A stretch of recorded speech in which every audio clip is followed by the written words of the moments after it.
में बड़ा प्रशासनिक फेरबदल होने वाला है। 44 आईएएस अधिकारियों का तबादला। हरियाणा में बड़ा प्रशासनिक फेरबदल।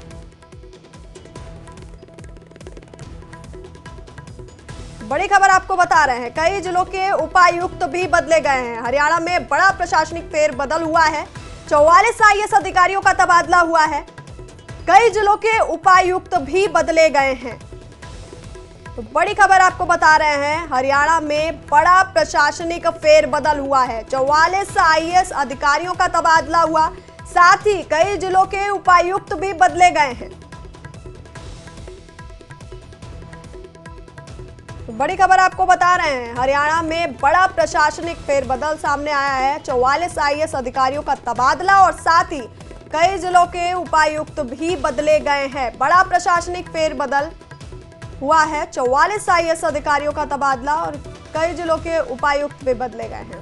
और इसी खबर पर हमारे सहयोगी अंकित दुधानी हमारे साथ फोन लाइन पर हैं। अंकित, तो ये बड़ा प्रशासनिक फेरबदल सामने आया है, 44 आईएएस अधिकारियों का तबादला और कई जिलों के उपायुक्त बदले गए। बिल्कुल, 44 आईएएस अधिकारियों का तबादला हुआ है और ये जो बड़े अधिकारी हैं, कमिश्नर लेवल के अधिकारी हैं, उनका तबादला हुआ है। क्योंकि हरियाणा सरकार जब से बनी है उसके बाद से ये बड़ी लिस्ट कह सकते हैं तबादलों की आई है और 44 जो अधिकारी हैं, आईएएस अधिकारी हैं, उनका तबादला किया गया है। प्रमुख रूप से अगर बात की जाए तो सुमिता मिश्रा जो है उनको अब नई होम सेक्रेटरी होंगी, हरियाणा की नई होम सेक्रेटरी उन्हें लगाया गया है।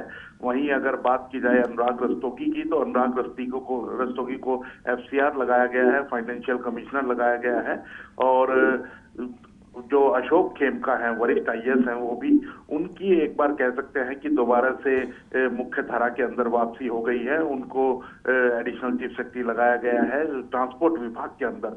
तो अब उनकी भी वापसी हो गई, क्योंकि काफी लंबे समय से लगातार वो कहीं ना कहीं दूसरे विभागों में उनकी ड्यूटियां लगी रहती थी, कहीं आर्काइव्स डिपार्टमेंट्स में, कहीं दूसरे डिपार्टमेंट्स में। लेकिन अब कहीं ना कहीं उनको ट्रांसपोर्ट डिपार्टमेंट दिया गया है और ट्रांसपोर्ट डिपार्टमेंट अनिल विज के पास है। जो अनिल विज के साथ अशोक खेमका पहले भी काम कर चुके हैं और उनका अनुभव अच्छा रहा है, तो इसी वजह से अशोक खेमका को एक बार फिर से लगाया गया है। वहीं अगर बात की जाए अमित कुमार अग्रवाल की, जो एपीएस सीएम थे मुख्यमंत्री के, तो उनको भी जन सूचना संपर्क विभाग का कमिश्नर लगाया गया है। तो ये भी एक बड़ी नियुक्ति है। तो ऐसे करके 44 आईएएस अधिकारियों को नियुक्त किया गया है और उनके तबादले किए गए हैं।